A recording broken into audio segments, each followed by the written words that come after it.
ఓం ఓం ఓం శుక్లాంబరధరం విష్ణుం శశివర్ణం చతుర్భుజం ప్రసన్నవదనం ధ్యాయేత్ సర్వవిఘ్నోపశాంతయే సరస్వతీ నమస్తుభ్యం వరదే కామరూపిణీం విద్యారంభం కరిష్యామి సిద్ధిర్భవతు మే సదా గురుర్బ్రహ్మ గురుర్విష్ణు గురుర్దేవో మహేశ్వరः గురుర్సాక్షాత్ పరబ్రహ్మ తస్మై శ్రీ గురవే నమః. మాతృదేవో భవ పితృదేవో భవ ఆచార్యదేవో భవ అతిథిదేవో భవ. ఓం సర్వే జనా సుఖినో భవంతు సహనా భవతు సహనౌ పునక్తు సహ వీర్యం కరవావహై తేజస్వినావధీతమస్తు మా విద్విషావహై. ఓం శాంతి శాంతి శాంతి. ఓం శాంతి శాంతి శాంతి. ఓం శాంతి శాంతి శాంతి.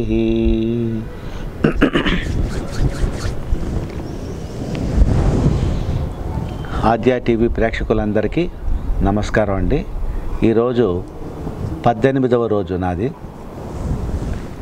ఈ ప్రతిరోజు యోగానికి సంబంధించినటువంటి విషయం మనం ఏదో ఒకటి మెడిటేషన్ కానీ ప్రాణాయామం కానీ ఆసనాలు కానీ ముద్రలు కానీ లేకపోతే వేరే టెక్నిక్స్ చిన్న చిన్న విషయాలు టెక్నిక్స్ కానీ ఏదో ఒకటి తెలుసుకుంటూ వస్తున్నాం. గత 17 రోజులుగా మనం ఒకటి వెనకాల ఒకటి అన్నీ నేర్చుకుంటూ వస్తున్నాం. సో ప్రతి ఒక్కళ్ళు కూడా ఈ ఛానల్ని సబ్స్క్రైబ్ చేసుకుని డైలీ కనుక మీరు చూసుకుంటూ వచ్చారంటే ఏదో ఒక మంచి విషయం మీకు తప్పకుండా మీ జీవితానికి అవసరమైనటువంటి విషయం మీకు దొరుకుతుందండి. మీరు దాన్ని రెగ్యులర్గా మీ ఆచరణలో పెట్టుకోవచ్చు. ఆ క్రమంలో ఈరోజు మనం నేర్చుకుని చేసి దాని నుంచి లాభం పొందేటటువంటి ఆసనం ఏమిటంటే అర్ధచక్రాసనం అంటారండి. ఈ అర్ధచక్రాసనం అన్నది మనం ఎలా చేయాలి, దాని బెనిఫిట్ ఏంటి, దాని నుంచి ఎట్లా చెయ్యకూడదు, ఎవరు దాన్ని చేయకుండా ఉండాలి, ఇవన్నీ కూడా మనం దాని గురించి విశేషాలు తెలుసుకుని తర్వాత ఆ ఆసనం ఎలా చేయాలో నేర్చుకుందామండి. మొట్టమొదట నేనేంటంటే దానిలో ఉండేటువంటి లాభాలు ఏమిటో చెప్పేస్తాను. తర్వాత ఎవరు చెయ్యకూడదో దాన్ని చెప్తాను. తర్వాత ఆసనం ఎలా చేయాలో నేర్పిస్తాను. తర్వాత ముగిస్తానండి. సో ఇది ఈ యొక్క క్రమంలో ఈరోజు మనం నేర్చుకోవాల్సినటువంటి ఆసనం యొక్క పేరు అర్ధచక్రాసనం. ఈ అర్ధచక్రాసనం యొక్క బెనిఫిట్స్ ఫస్ట్ ఏమిటంటే మనము నిలబడి చేసే ఆసనం అండి. ఈ నిలబడి చేసే ఆసనంలో మనకి మొదట ఏమవుతుంది, ఈ బాడీని వెనక్కి ఇలా బెండ్ చేసేటువంటి ఆసనం. బాడీని వెనక్కి బెండ్ చేసేటప్పుడు మనకి ఈ శరీరాన్ని ఎక్కడంతా మనకు బరువు పడుతుందండి, బరువు పడుతుంది, మంచి జరుగుతుందని అంటే మన వెనక్కి బెండ్ చేసినప్పుడు ముందర ఉండేటువంటి చెస్ట్ భాగం అంతా ఎక్స్పాండ్ అవుతుంది. ఎంత ఎక్స్పాండ్ అవుతుందని అంటే మన వల్ల ఎంత చేతన అవుతుందో అంత ఎక్స్పాండ్ అవుతుంది. ఇలా ఎక్స్పాండ్ అవుతుంది. ఈ ఎక్స్పాండ్ అయ్యి మళ్ళీ మామూలుగా వచ్చేసిన తర్వాత కంప్రెస్ అవుతుంది. ఇలా మన ఎక్స్పాండ్ లేకపోతే ఇలాగే ఈ సైడ్కి ఎక్స్పాండ్ అవ్వడం ఒక రకం అయితే వెనక్కి ఎక్స్పాండ్ అవ్వడం ఇంకొక రకం. ఈ వెనక్కి ఎక్స్పాండ్ అయితే బాడీ ఇలా వెనక్కి విరిచినట్టే అవుతుందండి. అలా విరిచినప్పుడు మనం జనరల్గా 90% ఎప్పుడో మనకు బాడీ పెయిన్ వచ్చినప్పుడు ఇలా ఒళ్ళు విరుచుకుంటాం. కానీ అది ఒళ్ళు విరుచుకునేటప్పుడు అప్పుడు మనకి ఎట్లా కావాలో అలా ఒళ్ళు విరుచుకుంటాం. ఇది ఏంటంటే ఒక క్రమబద్ధంగా ఎప్పుడు నిత్యం మనకి యాక్చువల్గా దాన్ని ఎలా మనకు రివర్స్ ప్రాసెస్లో బాడీని మనం చేయాలి. రివర్స్ ప్రాసెస్ అంటే వెనక్కి భాగానికి అంటే రివర్స్గా వెనక్కి బెండ్ అవ్వడం ఎలా చేయాలి అన్న విషయాన్ని ఇప్పుడు మనం నేర్చుకుంటాం. అదే ఆసనాల్లోకి మామూలుగా ఉన్నవాళ్ళు మనం జనరల్గా అనుకుంటామండి, ఆడవాళ్ళు కావాల్సినంత పనిచేసేవాళ్ళు పాత టైంలో. కానీ వాళ్ళకి ఎప్పుడు ఎందుకు వాళ్ళకి కూడా సమస్యలు ఎందుకు వచ్చేది అంటే ఒక పర్టికులర్ పార్ట్కి మాత్రమే వాళ్ళు వెయిట్ ఎక్కువగా పెట్టేసేవాళ్ళు. అంటే వంగి పనిచేసి మళ్ళీ లేచేది, వంగి పనిచేసే లేచే దాని మీద ఎక్కువగా వాళ్ళకి పని ఉండేది. అలా పని వాళ్ళు చేయటమే ఎక్కువగా చేసుకుని ఉండేవాళ్ళు. మరీ పాతకాలంలో వెళ్ళిపోయారంటే అప్పుడు మనకి మెకానిజం మిషన్స్ ఏది ఉండేది కాదు. అప్పుడు వాళ్ళు ఏం చేసేవాళ్ళు, ఒక తిరగలి అంటే ఇట్లా చేస్తుంటే ఈ షోల్డర్కి బరువు పడుతుంది, ఈ చేత్తో ఇలా తిప్పుతుంటే ఈ షోల్డర్కి బరువు పడుతుంది, ఇలా మనం నూరుకున్నారంటే ఇలా నూరుకుంటే 2 షోల్డర్స్కి సమానంగా వెయిట్ పడుతుంది, చేతిలో ఆర్మ్స్ అంతా బలపడుతూ వస్తుంది. ఇలా శరీరానికి భుజానికి షోల్డర్స్కి ఆర్మ్స్కి ఫోర్ ఆర్మ్స్కి రిస్ట్కి అన్నిటికీ బలం ఇచ్చేవాళ్ళు. తర్వాత ఒక్కొక్కసారి వెనక్కి తిరిగి చేసేది మాత్రం అప్పుడు ఎక్కువగా ఏది వెనక్కి తిరిగి చేసేది ఉండదు. ఉండదండి. ఇది ఒక్క ఆసనం. అందువలనే ఆసనాలు మాత్రం ఎందుకు చేయాలని అంటే ఇదే రీజన్ అండి. కొన్ని పార్ట్కి మాత్రమే వెయిట్ పడిపోకుండా అన్ని పార్ట్లకి సమానంగా వెయిట్ పడేటట్టుగా చేయటం. ఆ తర్వాత ఎప్పుడు మనం ఒక రొటీన్గా ఉండేటువంటి కాకుండా ఒక భిన్నంగా బాడీని పెట్టడం అన్నదేనా కొంతసేపని మనం చేస్తాం. అలా చేయటం వల్ల మనకి సర్క్యులేషన్ కానీ లేకపోతే బాడీలో ఉండేటువంటి అన్ని కణాలు కానీ అవన్నీ కూడా ఒక మంచి ఉత్తేజంగా మనకి తయారవుతుంది, ఎటువంటి ప్రాబ్లం లేకుండా తయారవుతుంది.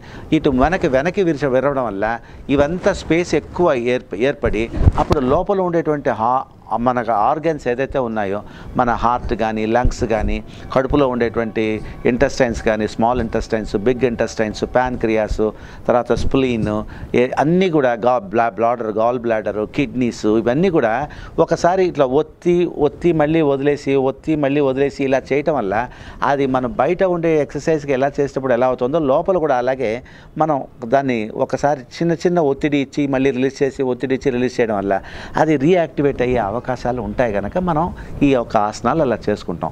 ఒక క్రమబద్ధంగా నేర్పిస్తారు ఆసనాలు అంటే. ఆ వరుస లోపల ఇవాళ మనం నేర్చుకుపోయేటటువంటి ఆసనం అర్ధచక్రాసనం, అంటే వెనక్కి బాడీని విరిచేటువంటి ఆసనం.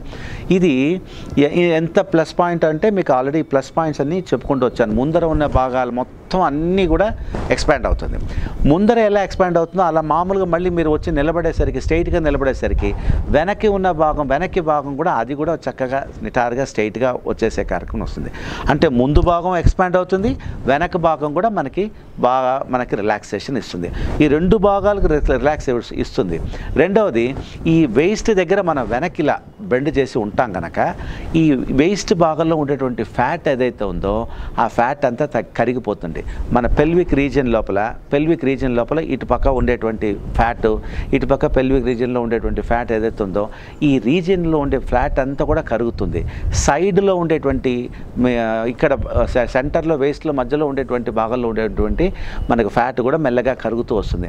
మనకి తెలియకుండానే మనం యాక్చువల్గా ఈ ఆసనం చేస్తున్నప్పుడు ఇవన్నీ మెల్లమెల్లగా దాని మీద కొంచెం ఒత్తిడి కలిగి ఆ ఒత్తిడి కలగడం వల్ల ఆ మజిల్ అనేది కొంచెం కాంట్రాక్ట్ అయ్యి ఆ కాంట్రాక్షన్ వల్ల మనకు వచ్చేటువంటి బెనిఫిట్ ఏంటంటే ఆ మజిల్ని మనం ఇట్లా మసాజ్ చేసినప్పుడు ఎలాగైతే ఒక ఇది ఏర్పడుతుందో, ఒక చలనం ఏర్పడుతుందో అలా ఆ మజిల్ మీద చలనం ఏర్పడి ఆ మజిల్ బ్యాడ్ ఫ్యాట్ అనేది కరిగి ఆ ఫ్యాట్ మనకి తగ్గిపోయి అది ఆ స్థలం మంచి బలంగా గట్టిగా తయారైపోతుందండి. సో ఇట్లా మనకి ప్లస్ పాయింట్ అనమాట.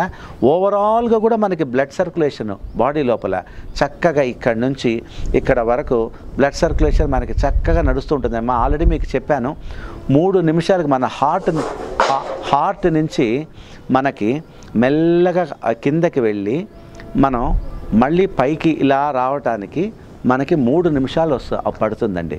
హార్ట్ నుంచి బ్లడ్ స్టార్ట్ అయ్యి సో నేను ఆల్రెడీ మీకు చెప్పినట్టుగా ఇక్కడ నుంచి సర్క్యులేషన్ అయి వెళ్ళడానికి 3 మినిట్స్ అవుతుందని చెప్పాను. ఆ సర్క్యులేషన్ ఏదైతే ఉందో ఈ మన అర్ధచక్రాసనం చేయడం వల్ల మెయిన్గా పెద్ద బ్లాక్ అయ్యేటువంటి రీజియన్ జాయింట్ ఏంటంటే ఈ వేస్ట్ భాగం.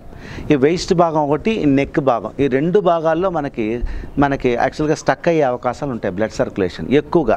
మిగతా చిన్న దగ్గర కూడా స్టక్ అవుతుంది, కానీ పెద్దగా స్టక్ అయ్యేటువంటిది పోర్షన్ 2 జాయింట్స్, ఈ పెద్ద 2 జాయింట్స్ లోపల మనం ఈ అర్ధచక్రాసనం చేయడం వల్ల ఈ సెంటర్ పోర్షన్ వేస్ట్ ఏదైతే ఉందో చక్కగా రిలాక్స్ అయ్యి ఒకసారి కంప్రెస్ అయ్యి ఒక తర్వాత మళ్ళీ రిలాక్స్ అవ్వడం వల్ల మనకి అక్కడ సర్క్యులేషన్ బాగా పెరిగి మనకి అక్కడ ఎక్కడ ఆగకుండా బ్లడ్ సర్క్యులేషన్ లోపల ఎక్కడ ఆగకుండా ముందుకు వెళ్ళిపోవడానికి ఇది హెల్ప్ అవుతుంది.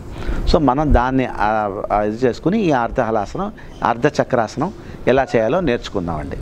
ఓకే, ఇప్పుడు మనం దీన్ని నిలబడి ఎలా చేయాలో నేను చెప్తాను, మీరు చూడండి, చూసి చక్కగా నేర్చుకోండి. ఇప్పుడు మనం ఇటువైపు ఇట్లా తిరిగి నిలబడ్డామంటే సైడ్ కోసం మీకు చూపిస్తున్నాను. సైడ్కి ఉండిందంటే మీకు ఎలా చేయాలని తెలుస్తుంది. బాడీ వెనక నుంచి ఎట్లా తయారవ్వాలి, ఎట్లా ఉండాలి అన్నది నేను చూపిస్తాను. చూడండి, చూసి మీరు దాన్ని బట్టి మీరు నేర్చుకోవచ్చు. ఇప్పుడు ఈ 2 చేతుల్ని ఒక బొటన్ వేలు ఇప్పుడు ఈ 2 సెంటర్ పోర్షన్లో ఇప్పుడు ఇట్లా ఉంది కదండి, ఈ సెంటర్ పోర్షన్లో ఈ బొటన్ వేలు ఇలా పెట్టుకోవచ్చు, లేకపోతే ఇలాగైనా పెట్టుకోవచ్చు, లేకపోతే ఇలాగైనా పెట్టుకోవచ్చు. 2 రకాలుగానే ఏదో ఒక రకంగా పెట్టుకుని బొటన్ వేల్ని పెట్టుకోవడం అనేది చాలా మంచిదండి. మంచి గ్రిప్ దొరుకుతుంది. మీరు ఇట్లా పెట్టుకున్నారంటే అంత గ్రిప్ దొరకదు. బొటన్ వేలు పెట్టుకుంటే మంచి గ్రిప్ దొరుకుతుంది. సో మీరు ఏం చేయాలంటే బొటన్ వేల్ని 2 బొటన్ వేల్ని ఒకటి టచ్ చేసి కరెక్ట్గా స్పైనల్ కార్డ్ ఏదైతే ఉందో ఆ స్పైనల్ కార్డ్ దగ్గర ఆ బొటన్ వేలు వచ్చి ప్రెస్ అయ్యేటట్టుగా పెట్టుకుని ఈ బాడీని ఎక్కడ ఈ నీస్ని వంచకూడదండి, కాళ్ళని వంచకూడదు. దీన్ని మాత్రం మీకు ఎంత అవుతుందో అంత. ఇప్పుడు చూడండి, ఇట్లా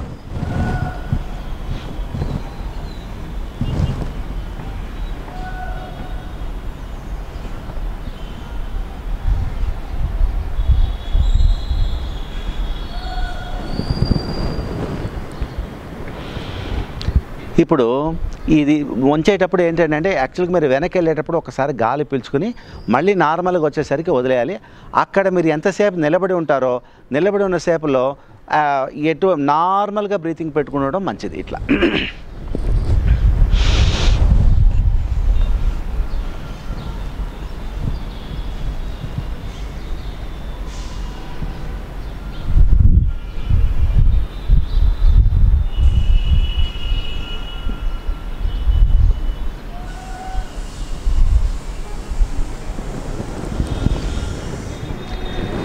ఇది అర్ధచక్రాసనం అండి.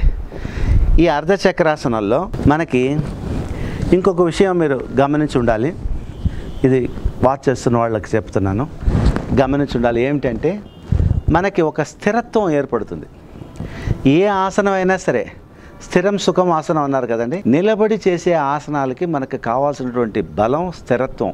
కాళ్ళకి కూడా బలం వస్తుంది, యాంకిల్ దగ్గర బలం వస్తుంది, కాఫ్ దగ్గర బలం వస్తుంది, నీసు దగ్గర కూడా బలం అవుతుంది. ఎందుకంటే నీసు మీరు వంచరు, అలా కరువులాగా పెడతారు కనుక ఈ నీసుని కూడా వంచకుండా మీరు పెట్టుకుంటారు కనుక ఇక్కడ మీకు బలం వస్తుంది, వెయిట్ పడుతుంది. అక్కడంతా థైస్, హ్యామ్స్ట్రింగ్స్ ఇక్కడ బలం వస్తుంది. ఆ తర్వాత గ్రోయిన్స్, ఈ జాయింట్ పోర్షన్ థైస్కి పైన ఉండేటువంటి ఆ పోర్షన్ గ్రోయిన్స్ కూడా మీకు మంచి బలపడుతూ వస్తుంది. నడుము చెప్పక్కర్లేదు, నడుము సెంటర్ పోర్షన్ బాగా బరువు పడుతుంది, పెల్విక్ రీజియన్లోనూ మంచిగా బరువు పడుతుంది. సో ఇవన్నీ పడడం వల్ల ఈ ప్రాంతంలో ఉండేటువంటి ఫ్యాట్ అంతా కూడా మనకి చక్కగా కరిగిపోయేటువంటి అవకాశం ఉంటుందండి. ఇది ఎవరు చెయ్యకూడదు అంటే హై బీపీ ఉన్న వాళ్ళు ఎవ్వరు దీన్ని చేయకూడదండి. ఎక్కువ బీపీ, ఎందుకంటే హై బీపీ ఉన్న వాళ్ళకి తలని ఇలా పైకి పెట్టారంటేనే కళ్ళు ఒకలాగా లాగేయటం, అన్ఈజీగా ఫీల్ అయిపోవడం జరుగుతుంది. హై బీపీ ఉన్న వాళ్ళు ఎవ్వరు కూడా దీన్ని చేయకూడదు. అలాగే సయాటికా సమస్య ఉన్నవాళ్ళు దీన్ని చేయకూడదు. ఈ రెండు సమస్యలు ఉన్నవాళ్ళు దీన్ని ఎవరైనా గురుముఖంగా ఒక గురువు దగ్గర కనుక్కుని తర్వాత చేయొచ్చండి. తర్వాత ఎట్లా చేయొచ్చు అంటే స్లోగా మీరు ఏం చేయాలి, మెల్లమెల్లగా స్లోగా మీరు దాన్ని వేరే రిలాక్సేషన్ టెక్నిక్స్ వాడుతూ ఆ రిలాక్సేషన్ టెక్నిక్ వాడి వేస్ట్ గీస్ అంతా రిలాక్స్ అయిన తర్వాత అప్పుడు మీకు వేరే ఏ సమస్యలు కూడా కొంచెం తగ్గిన తర్వాత లైట్గా ఇంకా చేస్తున్నప్పుడు నాకేం సమస్య లేదన్నప్పుడు గురువు చెప్తారు మీకు, ఇంతవరకు ఓకే, ఇప్పుడు మీరు బాగా పికప్ అయింది, మీరు ఇప్పుడు చేసుకోవచ్చు అని చెప్తారు. చెప్పినప్పుడు మీరు దాన్ని నేర్చుకుని చేయొచ్చండి. సో ఇలా అన్నమాట.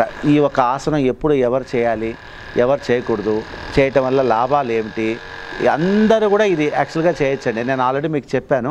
ఎందుకంటే 90% మీరు కింద వంగి పనిచేసే పనులే ఎక్కువగా చేస్తూ ఉంటారు జీవితంలో.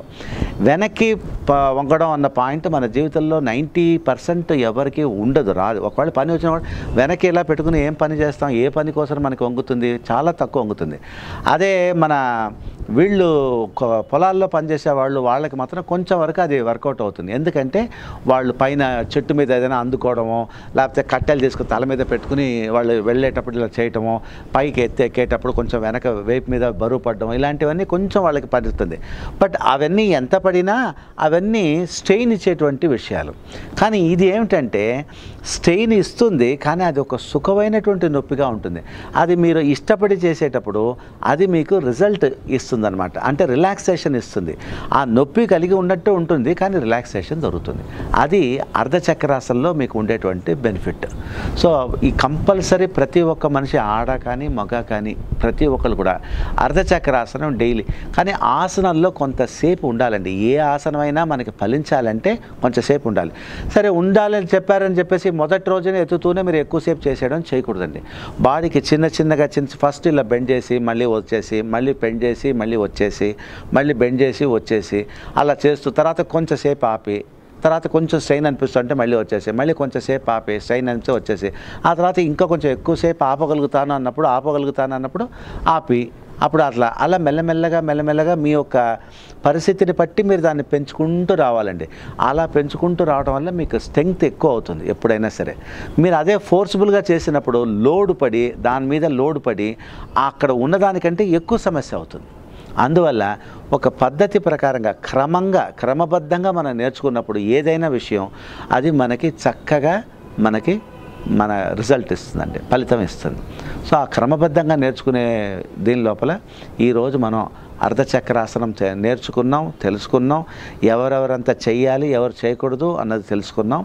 సో బాగా హై బీపీ ఉన్న వాళ్ళు చేయకండి, వెన్న నొప్పి విపరీతంగా నాకు ఉంటుంది అని వాళ్ళు చేయకండి, సయాటికా ప్రాబ్లం ఉన్నవాళ్ళు చేయకండి. సో ఇది మాత్రం ముగ్గురు మాత్రం ఎవరో ఒక గైడెన్స్ తీసుకుని ఫస్ట్ ఆ రిలాక్సేషన్ టెక్నిక్ చేస్తే ఎలా అవన్నీ కొంచెం తగ్గుతాయో చేసుకుని తర్వాత చేయండి. ఓకేనండి. సో ఇవాళ మనం ఈ ఆద్య టీవీ ఛానల్ని ప్రతి ఒక్కళ్ళు ఇలా రెగ్యులర్గా చూసుకుని సబ్స్క్రైబ్ చేసి నేను చెప్తున్న ప్రతి ఒక్క రోజు చెప్తున్నటువంటి ఒక ఆసనం, నేను ఆసనం ఒకటే చెప్పండి, చాలా విషయాలు మీకు చెప్తూ వస్తాను, మంచి విషయాలు, యోగానికి సంబంధించినటువంటి విషయాలు అన్నీ మాట్లాడుతూ వస్తానండి. దానిలో మన మొదట ఆసనం మూలంగా, రెండవది ప్రాణాయామం మూలంగా, ముద్రల మూలంగా, మెడిటేషన్ మూలంగా 4 వైపుల నుంచి మీకు ఏదో ఒక మంచి విషయం మీకు చెప్తూనే ఉంటానండి. రెగ్యులర్గా చూస్తూ ఉండండి. చూసి మీకు ఏదైనా ఉంటే మీరు చక్కగా దాన్ని ఫాలో అయ్యి మీరు కూడా ఆ ఫలితాన్ని పొంది ఆనందించాలని కోరుకుంటూ నారాయణ గురు నా సెలవండి.